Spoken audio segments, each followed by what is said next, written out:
Kapatid, musta? Ako nga po pala si Reggie and welcome back to Jesus Christ Daily. Basahin po natin ang Joshua chapter 2 verse 1. Then Joshua secretly sent out 2 spies from the Israelite camp at Acacia Grove. He instructed them scout out the land on the other side of the Jordan River, especially around Jericho. So the 2 men set out and came to the house of a prostitute named Rahab and stayed there that night. So kapatid, let me just explain, no? When you accepted Jesus Christ as your Lord and Savior, you became born again. Ngayon na born again ka na, you are married to Jesus Christ. Kasal ka na sa ating pong Panginoon. Ngayon, whenever you commit sin intentionally, you are actually committing adultery. Bakit? Kasi kasal ka na sa ating pong Panginoon but you are still having an affair with sin. Kaya nagiging katulad po natin si Rahab the prostitute. Ngayon, paano po natin may iwasan itong tinatawag na spiritual prostitution?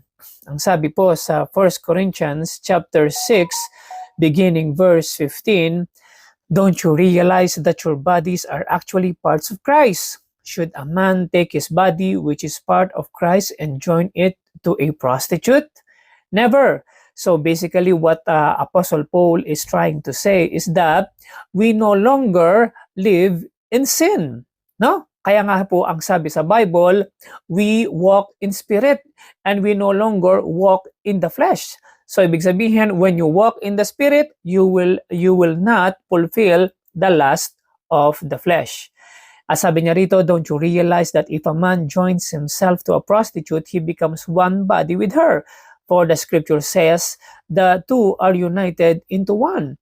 But the person who is joined to the Lord is one spirit with Him. Ngayon, I have a question for you. Mamili ka. Do you want to be joined into a prostitute or do you want to be joined in the Spirit of God Himself? So sabi rito, run from sexual sin. No other sin so clearly affects the body as this one does. For sexual immorality is a sin against your own body. Alam niyo po ba kapatid na when you are committing sin intentionally, it is affecting your body. It's going to affect your peace, your joy, your finances, even your health kapatid, no? Tapos tatanda ka pa ng mabilis. So it affects our body. So ingat tayo. Don't you realize that your body is the temple of the Holy Spirit who lives in you and was given to you by God? You do not belong to yourself anymore. So kapatid, glorify God in your body. In the way you talk, in the way you think, in the way you deal with other people. No, you should live in holiness and in righteousness. And do not forget to set an example. Ano po ba yung mga tinatawag na mga lust of the flesh? Ang sabi po sa 1 Corinthians chapter 6 verse 9, hindi ba ninyo alam na ang mga makasalanan ay walang bahagi sa kaharian ng Diyos?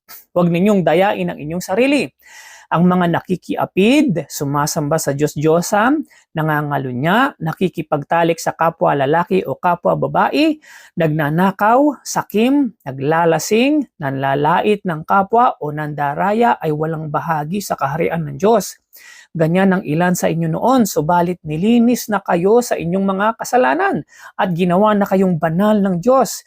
Pinawalang sala na kayo sa pangalan ng Panginoong Hesukristo at sa pamamagitan ng Espiritu ng ating Diyos. So kapatid, no, let me just remind you as a born-again Christian, set an example.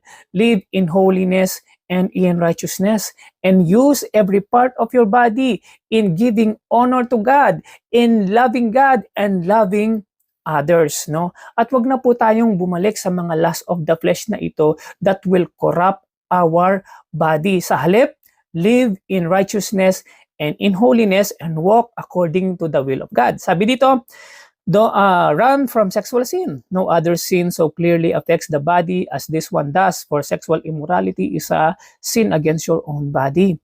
Don't you realize that your body is the temple of the Holy Spirit who lives in you and was given to you by God? You do not belong to yourself. Kapatid, ang ating pong katawan, ang ating pong espiritu ay pagmamay-ari na po ng ating pong Panginoong Jesus. Kaya nga, dapat tayo po ay magmahal katulad ni Kristo, magpatawad katulad ni Kristo, maging banal na katulad ni Kristo, serve others like Jesus Christ, no?